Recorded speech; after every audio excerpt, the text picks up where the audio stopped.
It started off parasocially. Alice knew that. Sarah was a big name in a small genre. She would never be interested in Alicia. Then Sarah's posts changed, talking about butches. They could be about any butch, really. Surely they are not about Alicia, right? But still, some of the details are a bit specific.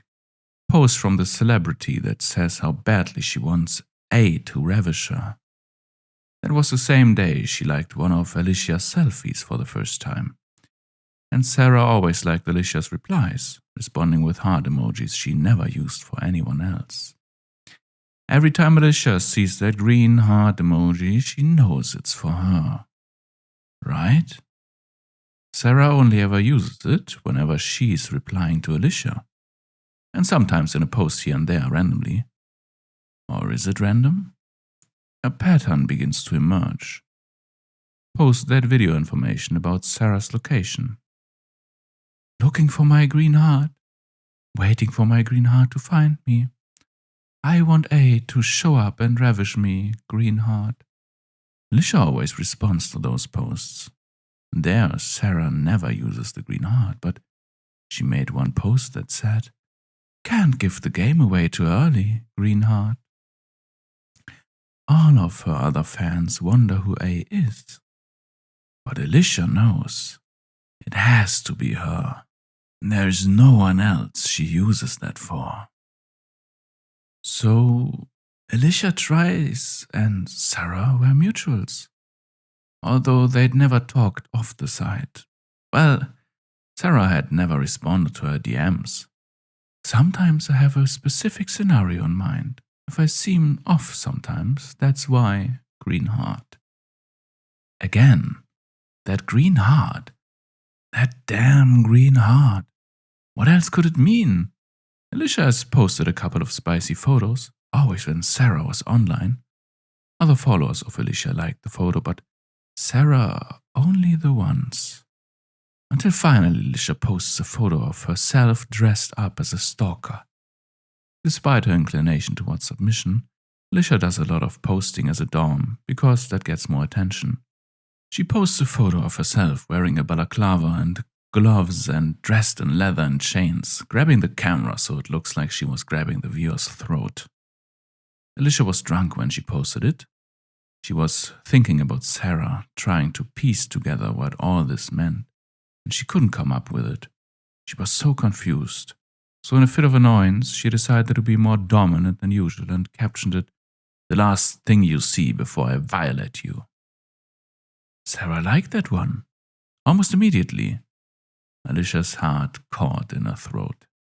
The next day, she posted another one from a rapey angle and captioned it, "Fed up fan decides it's time for her to get what she wants from you." Sarah almost immediately liked it again. Then Sarah posted a photo. "Are you brave enough to give me what I want, green heart?" That photo was taken in Sarah's garage. And looking closely, you could see the almost well-hidden nail where the spare key was hanging. That had to be it. Alicia had figured out where Sarah lived long ago. St. Louis, not that far from Chicago, where Alicia lived. Alicia called a friend. She was going to ask a friend if it was the right call, but a friend might say no, and of course her friend would be wrong, so instead she said she'd be leaving town to go visit a friend in Cleveland. She commented on the photo. "I absolutely do." Sarah didn't respond with a green heart this time. It was a winky, kissy face. That was all the confirmation Alicia needed. She drove all through the afternoon and evening. She arrived just before midnight at Sarah's house. Alicia didn't need to look for the key. She knew where it was from what Sarah had posted. Sarah lived alone. Alicia unlocked the lock. Her heart was racing and her cock was throbbing with need. She crept up the stairs, bit by bit, dressed properly for a stalker. For the scene. Green means go, right? Alicia had never been a rape dom before, but she understood the principles and so she knew what she needed to do. Red means stop, no means go. Sure, There should have been a proper negotiation, but Sarah had made it clear. There is no ambiguity at this point. Sarah was asleep in bed, her sheets only up to her waist, her beautiful tits hanging out in the moonlight. No door was closed between the garage and here. Not once Alicia had broken in. Alicia immediately put her hand around Sarah's throat and pulled. Sarah gasped and struggled, scraping her nails over Alicia's skin, drawing blood. Alicia winced and stopped for a moment, worried she'd made a terrible mistake, and she made eye contact with Sarah. Sarah stopped struggling, and all fear evaporated from her face. She gave a nod and then resumed struggling. That was all Alicia needed. She threw Sarah down on the bed, still holding on to her throat. Sarah tried to scream, and Alicia clamped her hand over Sarah's mouth as she looped her cock and thrust into her icon. Sarah screamed no, but pronounced it, "God, please." This wasn't lovemaking. This was rape. It was the best sex Alicia had ever had. She had been on the cum stack for a while, and she filled Sarah's ass with her seed as Sarah arched her head back and groaned as cum dripped from her own cock. Sarah dug her hand into the sheet. Alicia collapsed on her, and Sarah started to struggle again. Sarah managed to whisper in her struggles, "Hotel key, garage, tomorrow, hotter this way." Of course she wanted the full fantasy, and Alicia was happy to oblige. She fled like the monster she was, grabbing the key, fled like the monster she was pretending to be, and went to the hotel to wait. Around 7 a.m. there was a knock on the door. Heart-racing, Alicia ran to open it. She hadn't slept, but it was the best night of her life. So much joy. She'd finally gotten the woman of her dreams, and now Sarah was here, and they were going to talk, and "Hands on your head." Of course, Alicia told the cops everything. She didn't bother with the lawyer. She didn't need to. She was innocent, of course. Clearly a neighbor had heard something and misunderstood. So she told them the full, complete story and signed it. Then they told her they were booking her away. Sarah was pressing charges. The story made the news. It was the national news. Hell, it went international after a bit. Niche internet author gets raped by insane fan who had an insane story about how it happened. Especially because when people looked, it fell apart. Sarah had been responding to other people with green hearts, but they were all people Alicia had blocked during a bad harassment campaign a year earlier. Around the time she met Sarah. The next time she saw Sarah was at the courthouse. Sarah sobbed. She can't look at Alicia.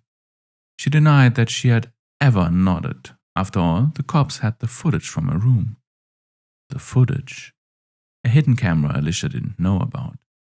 When Sarah had nodded, she had been off screen. They had Alicia's confession, even though she swore it wasn't a confession but a statement of innocence. They had the camera showing Alicia doing it, and of course they had the DNA kit to match to Alicia. Alicia tried to explain. The only reason Alicia could come was because a green heart emoji post had made it clear that Sarah enjoyed barback and large quantities of cum. Yet she had told a friend she was going to Cleveland, but it wasn't her trying to create an alibi. And Sarah had nodded right. Sarah stood up then and shouted, "She's delusional! Give her leniency, please!" It took a while to get the court back in order. It was when Sarah went completely A-list. Her backlog of books started getting picked up by the big 5 publishers. The manuscript she was working on launched as a New York Times bestseller. It was incredible, actually. Sarah was a rape victim before and had been writing about her survival when this happened. Alicia learned about that from a prison cell. Sarah visited her once. Loud enough for the guards to hear, she told Alicia that she was going to set up a program to help people like Alicia get their urges under control. And then it said in a quieter voice the guards couldn't hear, "You played your part perfectly, eh? And for what it's worth, that was the best fuck of my life. Don't tell the guards about this, and I'll be waiting when you get out of here." "What?" Alicia asked. Sarah's smile was horrid. 2 more years. Start the program. I'll speak in your favor at parole. The whole world knows you're a rapist. But I'm falling out of the news cycle. Raped author's revolutionary new program makes her feel so safe with a rapist they fall in love, get married. That's a good story. Another 3 bestsellers, easy. And if I say no, every other lesbian on the planet fucking hates your guts. You'll never find a job. You'll never find love. Except with me. Put up with 2 more years in here, and you'll actually have me this time. Alicia just stared at her and nodded. Their wedding was perfect, even with the press. It didn't help Sarah's next 3 book launches, it helped the next 5. Book 6 flopped. Sarah became sullen at home. Their sex life was great. Before this, even recreating the rape once, Alicia was comfortable doing so. Now it wasn't. And then Alicia saw Sarah's posts, certain ones referring to C, with a double heart. Alicia figured out what was going on. She thought about doing something, but why? Sarah's mood improved. Their sex life got back to normal. And when Alicia recreated that night, she got a bit more vigorous each time. When a trans woman from Kansas City named Cassandra burst into their home, Alicia just smiled as Cassandra screamed wild accusations at Alicia. She smiled because, of course, Sarah had gone to the store late at night just right now. She smiled because, of course, Cassandra had a gun in her purse. The woman who had been raped by an insane fan, fallen in love with her redeemed rapist, had a wife murdered by another insane fan. It made Sarah a household name again. After all, it was a really good story.